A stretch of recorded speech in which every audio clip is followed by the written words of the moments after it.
Good evening అందరికీ. అలానే వేదిక ముందున్న అల్లు అర్జున్ గారి ఫ్యాన్స్ అందరికీ,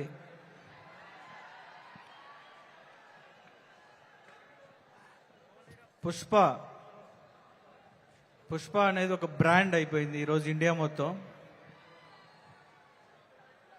యాక్చువల్గా ఇందాక రాజమౌళి గారు చెప్తున్నారు, పుష్ప అనేదానికి ఫంక్షన్ అవసరం లేదు, ఆల్రెడీ జనాలందరూ పండగ చేసుకోవడం స్టార్ట్ చేశారు ఆల్రెడీ.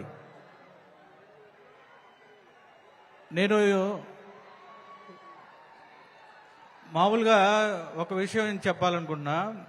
ఒక 2 years బ్యాక్ 3 years బ్యాక్ ఎక్కడికన్నా వేరే కంట్రీలో ఏదన్నా ప్లేస్కి వెళ్తే మీరు ఎక్కడి నుంచి ఏంటి అంటే మేము ఇట్లా తెలుగు ఫిలిం ఇండస్ట్రీ అంటే బాహుబలి అని అడిగేవాళ్ళు.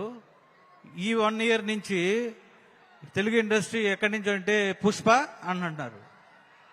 ఏ స్టేట్కి వెళ్ళినా ఏ కంట్రీ వెళ్ళినా ఇదే వినపడుతుంది. దీన్ని బట్టి అర్థం చేసుకోవచ్చు, పుష్ప అనేది ఒక బ్రాండ్.